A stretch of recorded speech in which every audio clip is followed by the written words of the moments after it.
Assalamualaikum warahmatullahi wabarakatuh.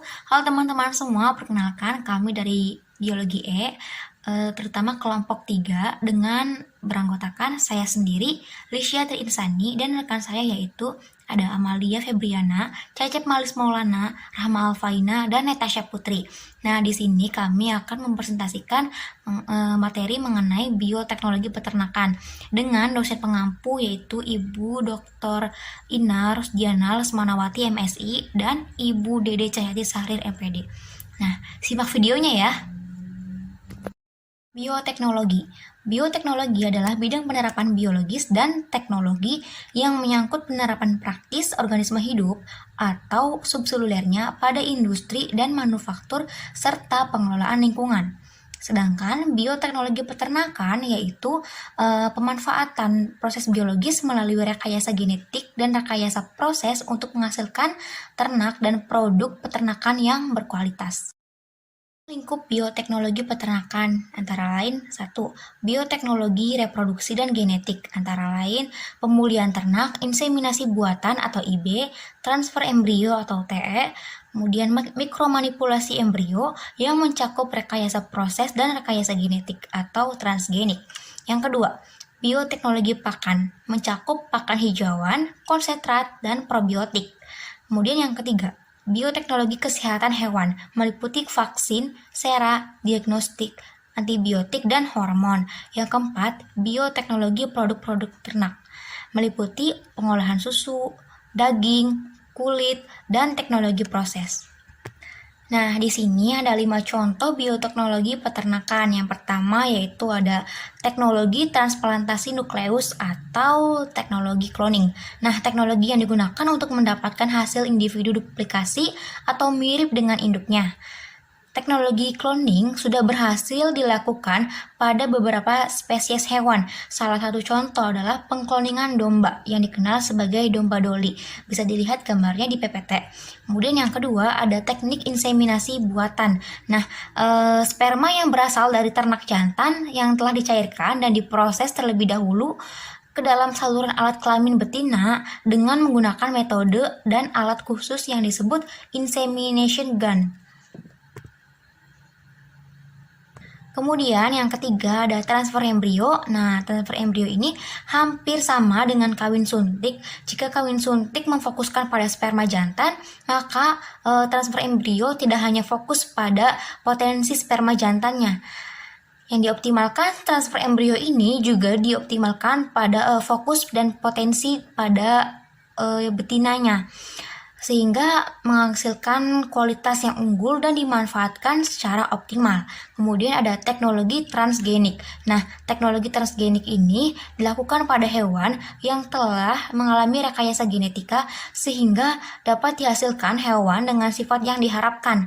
Teknologi transgenik pada hewan ini dilakukan dengan cara penyuntingan fragmentasi DNA secara mikro ke dalam sel telur yang telah mengalami pembuahan. Kemudian yang kelima atau terakhir yaitu ada hormon BST atau bovine somatotropin. Nah, dapat memicu pertumbuhan dan meningkatkan produksi pada susu.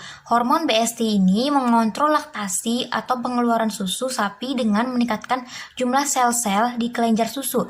Jika hormon yang dibuat dengan rekayasa genetika ini disuntikkan pada hewan, maka produksi susu akan meningkat sampai 20%. Nah, materi selanjutnya akan dipaparkan oleh rekan-rekan saya. Materi selanjutnya, prinsip dan teknik dasar rekayasa genetik.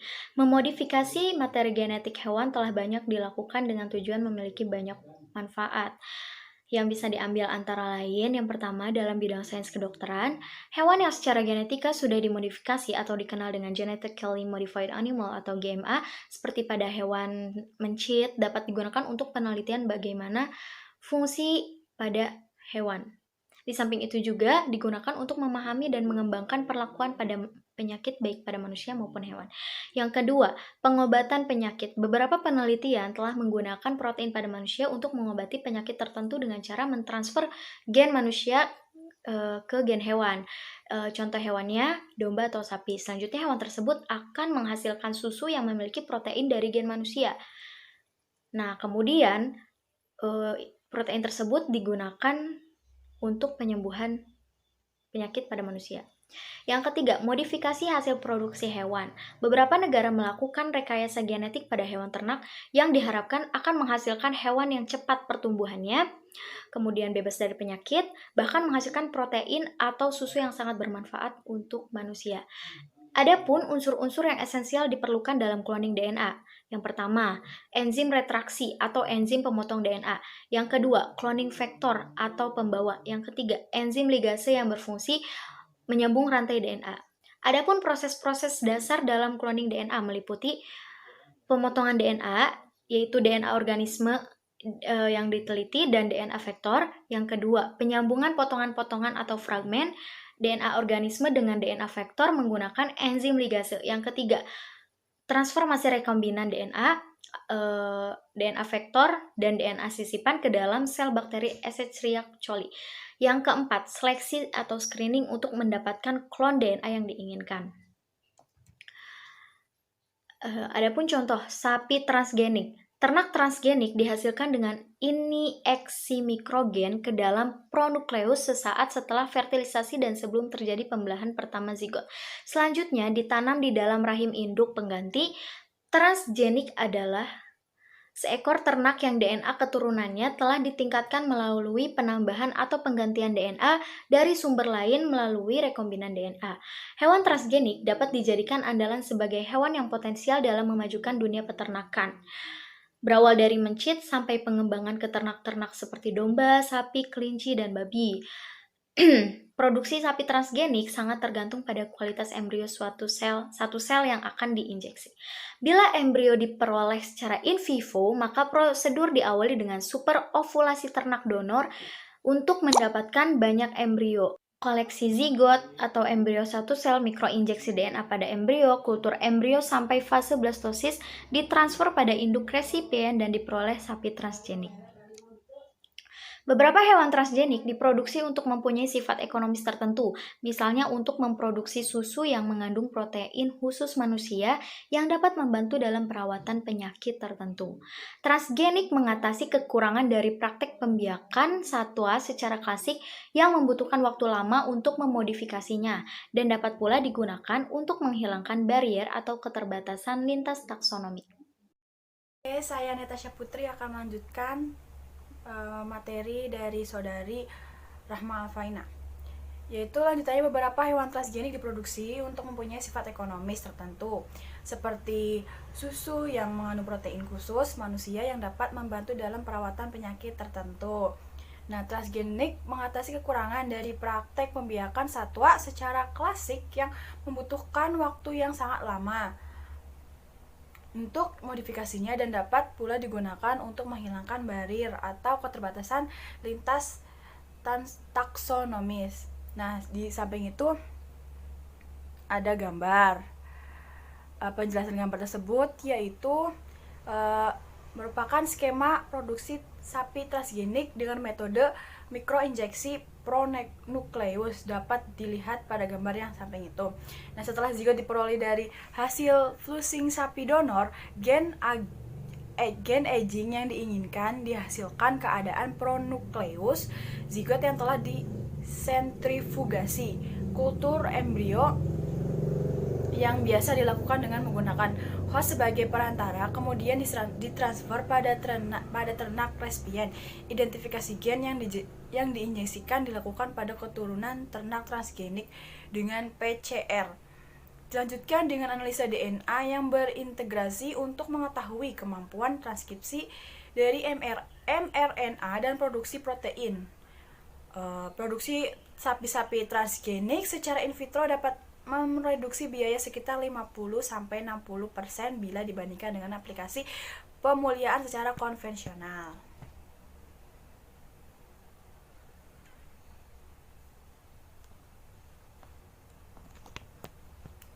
Oke, selanjutnya ada manfaat bioteknologi. Yang pertama yaitu banyak dihasilkan ternak varietas unggul, yaitu diantaranya ayam penghasil banyak telur, ayam pedaging, sapi penghasil banyak susu, dan domba pedaging. Yang kedua, dalam usaha perbanyak ternak unggul tersebut telah banyak digunakan teknik kawin silang atau hibridasi dan teknik kawin suntik atau inseminasi buatan. Dengan teknik inseminasi buatan dapat dihasilkan keturunan sapi atau domba yang diharapkan tanpa mengenal musim kawin, serta tidak melibatkan sapi atau domba, embriologi peternak, biologi produksi, dan para pejantan. Nah, selanjutnya ada bioteknologi kesehatan hewan. Yang pertama yaitu ada vaksinasi pada ternak. Tujuan vaksinasi itu apa sih? Yaitu untuk memicu respon tubuh ternak dengan memasukkan agen penyebab penyakit dengan dosis tertentu yang diharapkan mampu merangsang reaksi kekebalan yang akan meningkatkan sistem kekebalan hewan ternak untuk bereaksi cepat dan efektif terhadap penyakit yang menyerang. Vaksin diberikan pada hewan umumnya pada penyakit brucellosis, antraks, SE, IBR, BVD, dan jembara. Lalu selanjutnya ada sera atau serum. Sera adalah cairan tubuh yang mengandung sistem kekebalan terhadap suatu kuman yang apabila dimasukkan ke dalam tubuh, maka akan mempunyai kekebalan terhadap kuman. Fungsi utama sera atau serum adalah mengobati suatu penyakit yang dilibatkan oleh kuman. Perbedaannya dengan vaksin yang tadi saya jelaskan, yaitu jika vaksin untuk mencegah, sedangkan sera atau serum untuk mengobati. Sera atau serum dibagi menjadi 4, yaitu sera anti difteri, sera anti tetanus, sera anti bisa ular, dan sera anti rabies. Selanjutnya yaitu pada bidang kesehatan hewan ada diagnostik. Diagnostik yaitu hewan ternak yang berpenyakit sangat memiliki dampak negatif terhadap manusia dan dapat menular dengan cepat serta berakibat fatal, yaitu kematian. Maka dari itu, peternak harus mengetahui mengenai penyakit-penyakit pada hewan ternak sehingga dapat dilakukan pencegahan dan pengobatan terhadap hewan ternak sedini mungkin. Saya akan melanjutkan slide berikutnya tentang antibiotik. Antibiotik umumnya diberikan kepada hewan dalam pakan untuk memperbaiki tingkat pertumbuhan dan mencegah infeksi. Suatu praktik yang sangat umum dilakukan, terutama untuk peternak unggas di Indonesia, yaitu melalui pakan yang diberikan antibiotik, pemacu pertumbuhan AGP. Slide selanjutnya yaitu tentang hormon. Hormon pertumbuhan utama yang digunakan dalam produksi ternak adalah anabolik steroid dan growth hormone. Namun, sekarang ini banyak juga hormon-hormon yang menjadi perhatian seperti bovin dan somatropin. Dampak positif dari penggunaan bioteknologi di bidang peternakan yaitu 1. Mengembangkan produk-produk peternakan seperti vaksin dan antibodi. Yang kedua, peningkatan produksi ternak, meningkatkan efisiensi dan kualitas pakan seperti manipulasi mikroba-rumen. Yang ketiga, menghasilkan embrio yang banyak dalam satu kali siklus reproduksi. Yang keempat, yaitu menciptakan jenis ternak unggul dan dapat memproduksi asam amino yang tertentu. Baiklah, selanjutnya yaitu mengenai dampak negatif bioteknologi dalam bidang peternakan tentunya. Yang pertama yaitu sifat-sifat makhluk hidup kemudian diubah dengan mudah, termasuk menyisipkan gen jahat yang dapat digunakan untuk membunuh atau meneror manusia. Contohnya itu ya semisal virus buatan dan sebagainya. Kemudian yang kedua, mengganggu keseimbangan lingkungan. Yang ketiga yaitu penggunaan makhluk hidup transgenik yang tidak terkontrol sehingga menyebabkan lepas di alam. Kemudian pelepasan ini dapat menimbulkan pencemaran lingkungan yang cukup berbahaya tentunya. Dan yang terakhir itu penggunaan bioteknologi ini juga dapat merugikan peternak-peternak kecil sebagai senjata biologis. Dan terakhir itu sebagai senjata biologis juga, itu dampak negatif dari bioteknologi bidang peternakan. Baiklah, selanjutnya yaitu bioteknologi menurut pandangan Islam. Penemuan ilmiah meskipun merupakan hasil eksperimen ilmiah yang bersifat universal, tidak didasarkan pada pandangan hidup atau akidah tertentu, akan tetapi penggunaannya atau pengambilannya akan tetap didasarkan pada suatu pandangan tertentu. Untuk contohnya, para ilmuwan sekuler yang berasaskan manfaat semata, tidak akan memperhitungkan aspek apapun kecuali bahwa penemuan itu akan mempertimbangkan lagi apakah penemuan itu sesuai atau tidak dengan kemanfaatannya gitu. Mereka tidak akan mempertimbangkan mengenai nilai-nilai rohani, kemudian akhlak dan kemanusiaan. Sebab nilai-nilai tersebut memang bukan standar perbuatan mereka begitu. Sebaliknya, kalau ilmuwan muslim itu mereka melakukan penelitian pada apapun, mereka akan menjadikan standar perbuatan mereka itu dilandaskan pada halal atau haramnya penelitian tersebut.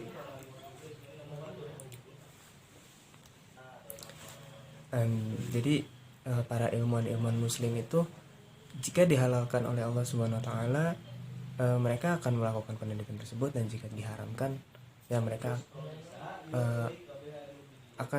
tidak akan melakukannya meskipun itu ada manfaatnya, akan tetapi perlu pertimbangan lagi begitu.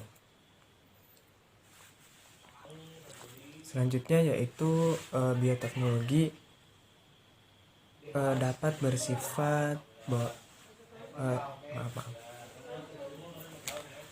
Selanjutnya yaitu hukum syara mengenai aplikasi tentang bioteknologi dalam bidang peternakan. Pertama itu ada boleh atau jaiz. Ini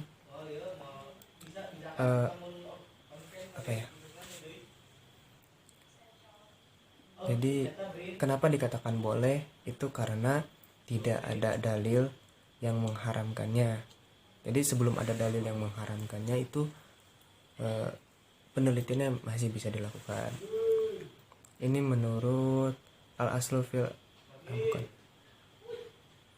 Hal ini sesuai dengan kaidah yang artinya hukum asal dari sesuatu itu halal atau mubah sebelum ada dalil yang mengharamkannya. Kemudian jika pengembangan teknologi tersebut dalam upaya untuk mencari obat-obatan untuk mengobati penyakit manusia, hukumnya sunnah, mengikuti hukum berobat Rasulullah SAW. Beliau pernah berkata, sesungguhnya Allah Azza wa Jalla setiap kali menciptakan penyakit, Dia menciptakan pula obatnya, maka berobatlah kalian, begitu. Kemudian bahkan pada kondisi umat manusia ini sangat memerlukan teknologi tersebut, tidak bisa ditangani secara konvensional dan menyangkut kelangsungan hidup manusia, hukumnya dapat menjadi fardu kifayah. Sekian dari saya, kurang lebihnya mohon dimaafkan.